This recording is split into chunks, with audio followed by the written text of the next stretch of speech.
今日見天氣涼涼地咧，就上嚟大帽山走一轉。咁就51號巴士喺荃錦公路大帽山遊客中心個站度攞車啦，跟住咧就行入嚟遊客中心，即係燒烤場嗰度。咁就喺嗰度開始就上山。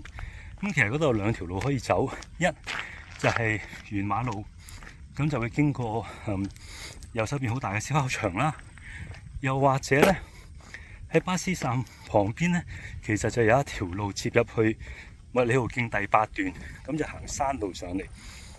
咁而家都係夏天，咁所以我都係揀條輕可啲嘅，就沿馬路上嚟。咁先經過咗禾塘江，企上一上去，咁然後咧就繼續上，跟住咧就係經過漁護署嗰個車站，即係好多人上嚟睇風景，泊低架車咁樣。咁經過車站之後就再上，咁我就打算咧沿住馬路，即係繼續經過車站之後咧都係呢條馬路啦。咁咧就先會上去經過大帽山，跟住就去四方山。喺四方山度咧就沿路翻出嚟之後咧，就屈過去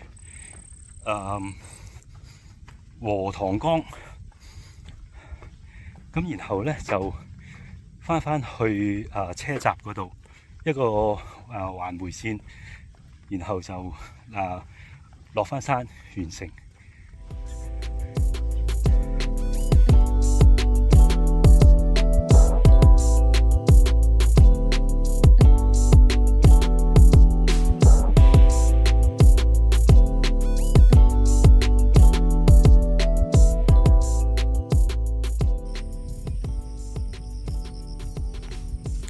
沿住車路一直上，然後向大帽山頂嗰度進發。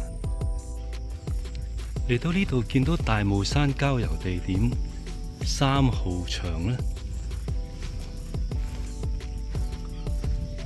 咁呢度咧其實就有一條路可以上去禾塘江嘅山頂。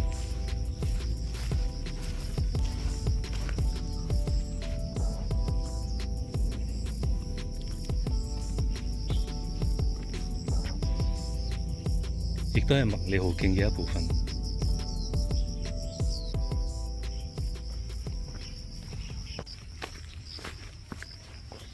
而家呢條路咧，其實就係麥理浩徑嘅第8段。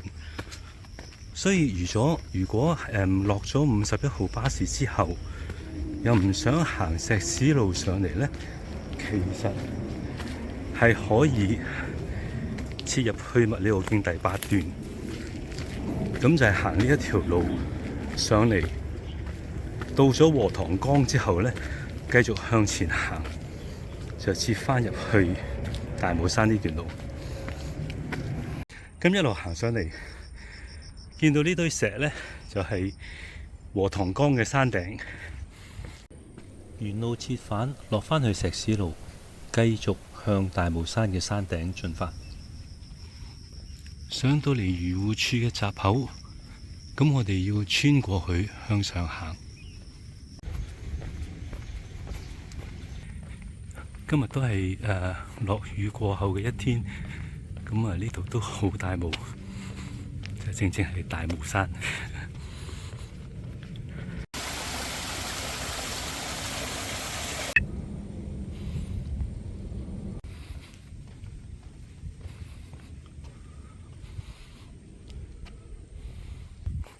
走入咗霧裏邊啦，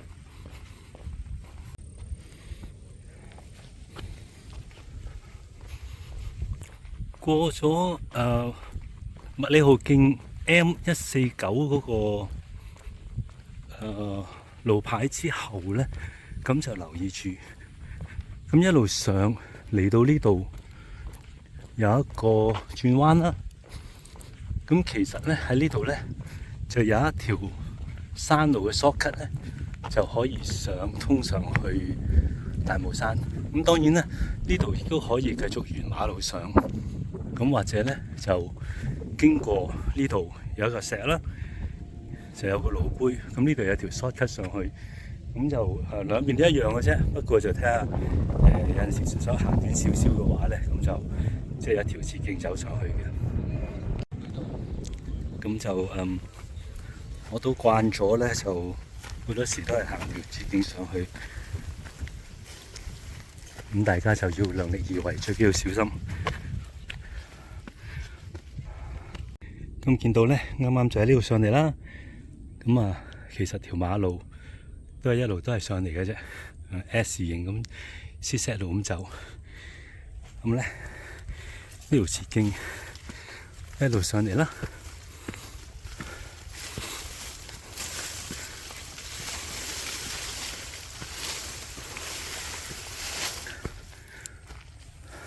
就接返馬路。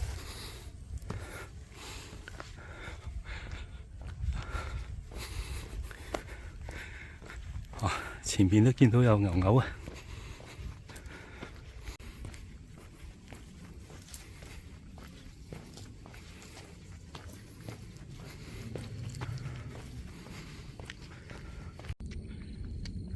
嚟到見到呢一個嘅波波，咁其實咧就已經算係到咗大帽山嘅山頂㗎喇。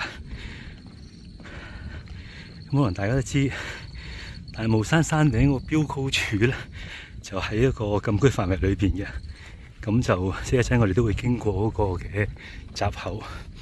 啊，呢度已經係147 M147，即係見到 M147之後咧嘅時候咧，就已經到咗大帽山嘅山頂。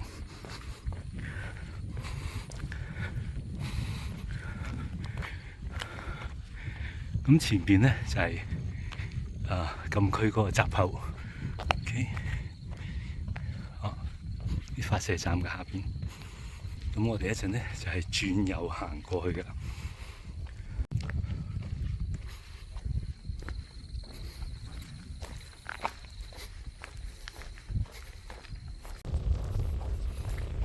過咗個禁區個閘口之後咧，就轉落嚟呢邊就好大霧同埋好大風，呼呼聲，但係就都算舒服嘅。啱啱過咗 M146個路牌，即麥理浩徑，嚟到見到呢度有一個站，咁咧入去睇下咧，就見到好多人上嚟嘅喵喵屋。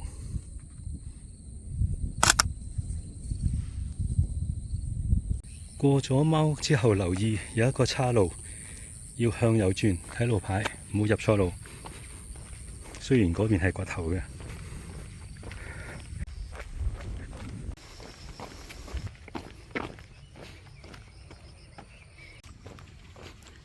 啱啱經過咗麥理浩徑嘅標距牌 M144，咁而家前面呢就係四方山啦，咁我就要行上去嘅。嚟到呢度呢，就見到呢度有個亭啦，同埋有個路牌。咁呢邊呢條路呢，就係落去梧桐寨瀑布嗰邊嘅。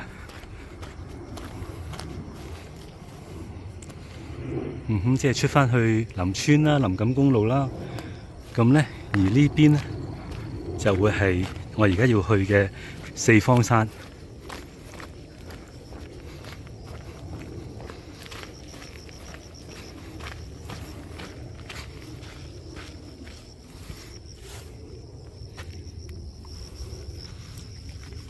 咁就繼續係沿住麥理浩徑行嘅。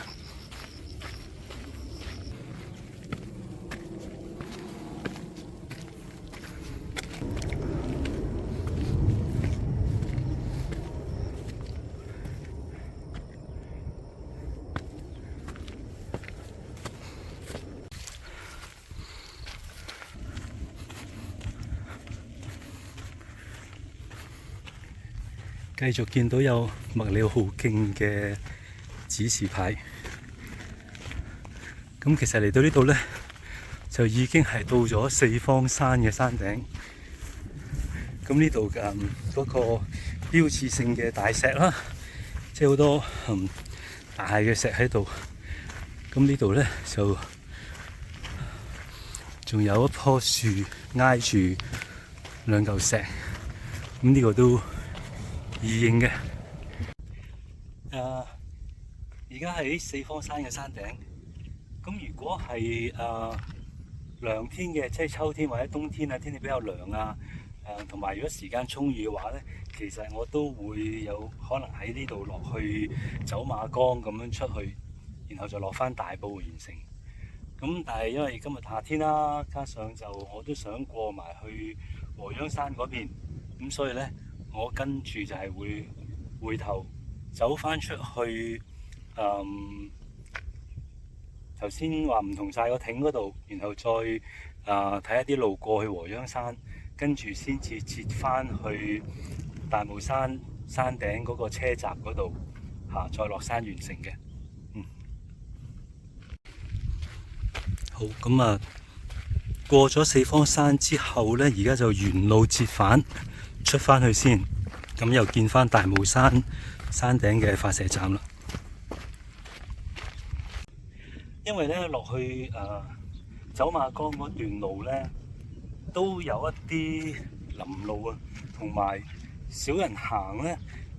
其實過咗個即係雨水天，或者喺個雨水天嘅時候咧，嗰啲植物啊、樹啊、野草啊嗰啲可能長得好茂密，咁所以嗰條路我預期係會難行啲嘅，要用多啲時間，所以我就唔走嗰邊啦。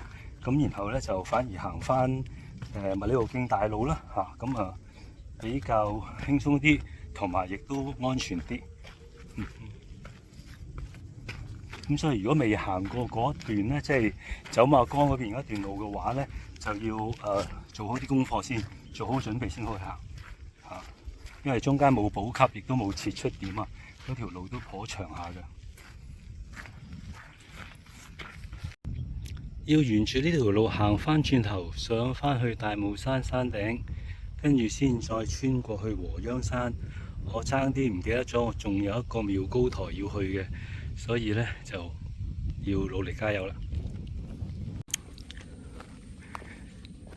好，爬到翻上嚟喵喵屋嗰度啦，記得呢個閘口。好，咁繼續。應該仲有唔係好多，就上返去大帽山嘅山頂。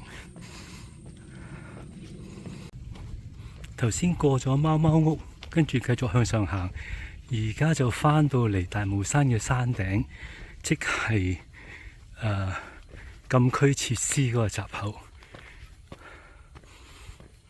返嚟最高點，跟住呢，我哋就沿返呢度落去，再揾路遲入去。禾秧山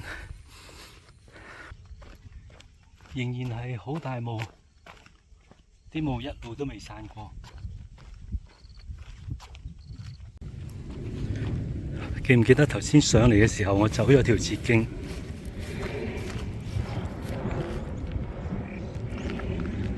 咁而家我都係喺捷徑返落去。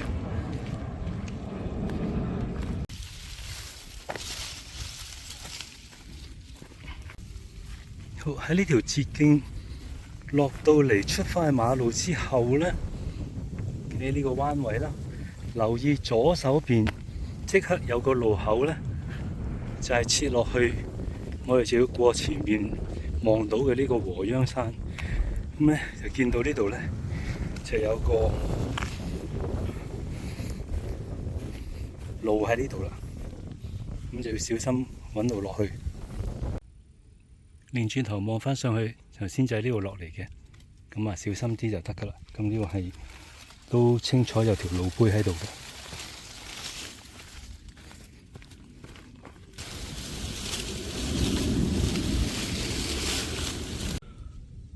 啱啱就係喺呢一度落嚟嘅，即係上邊馬路跟住接落嗰條山路。咁啲草係有啲密嘅，不過呢，其實個路碑好清晰，唔難行嘅。不過就留意啱尋日落過雨呢，所以啲路都有啲跣嘅啫。咁最緊要小心行就 OK。咁前邊都好快應該會到禾秧山㗎啦。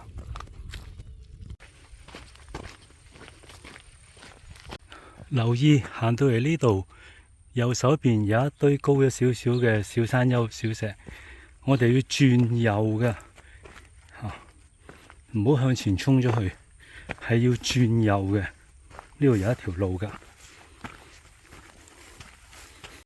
入咗呢條路之後就向上行，即係行去個山丘上邊，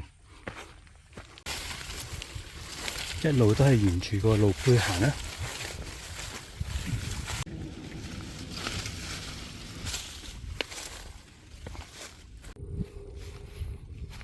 呢度有嚿石好得意，裂開咗，你話似個嘴又好，似個乜嘢都好啦。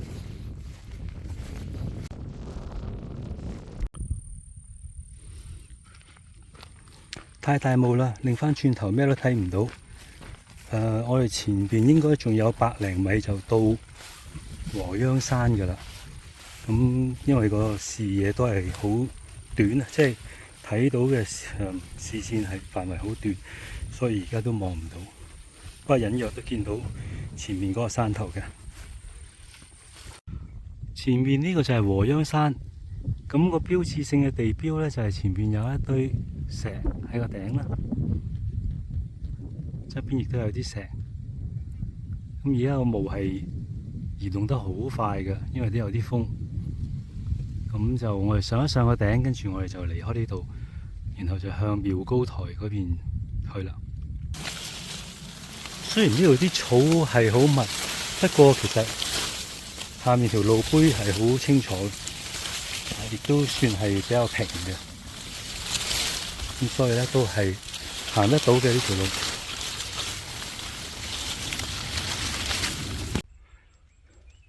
好，我哋到咗呢個頂㗎啦，咁我哋圍住佢繞一個圈，就喺後面翻落去啦。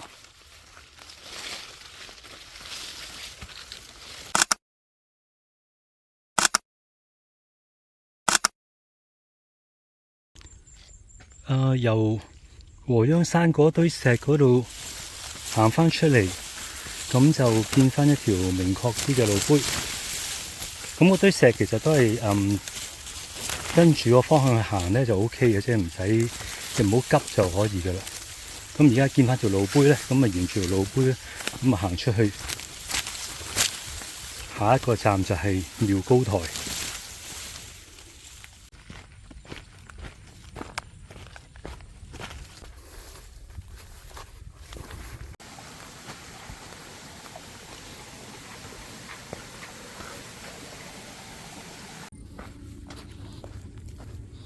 係剛才禾秧山嗰度咧，有好多石啦，有好多比較長得密嘅植物啦。咁啲路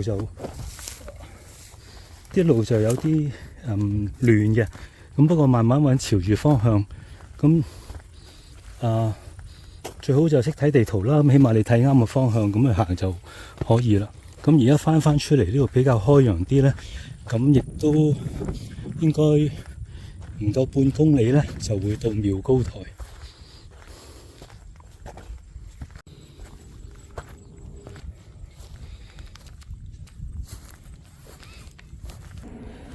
前面呢度就係廟高台，亦都係大霧山嘅山火瞭望塔。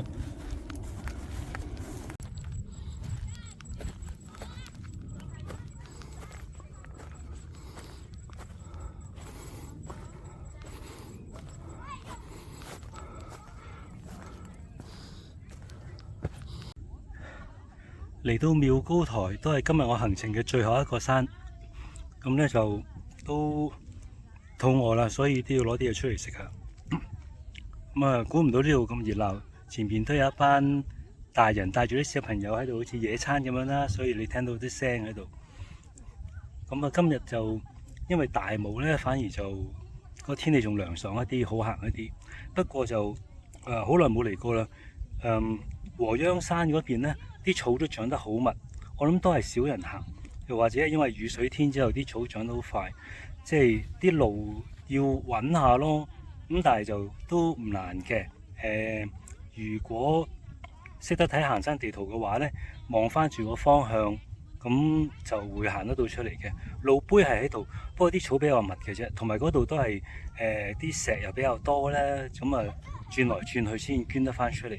咁但係出咗嚟之後咧，臨近嚟到廟高台之後，啲路又會明確翻。咁應該跟住我就會行翻去大帽山嗰個車閘，即係漁護處嗰個閘嗰度啊，即係啲車停車嗰度。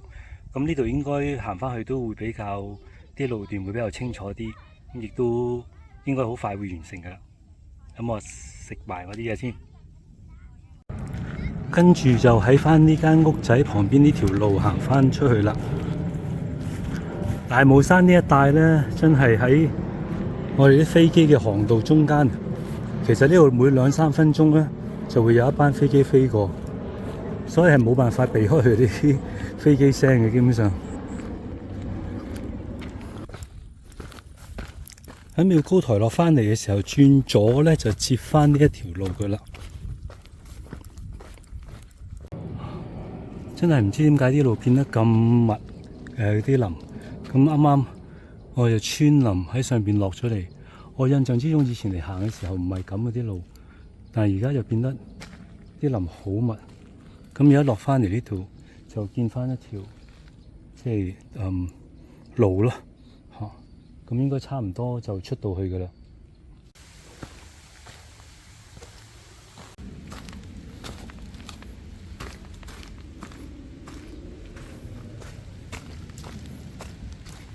左手邊就係青年旅社，咁咧我哋就行右手邊就出翻去噶啦。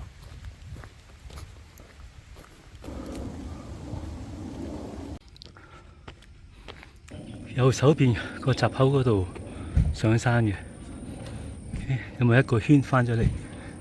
跟住我哋喺度行翻落去就完成。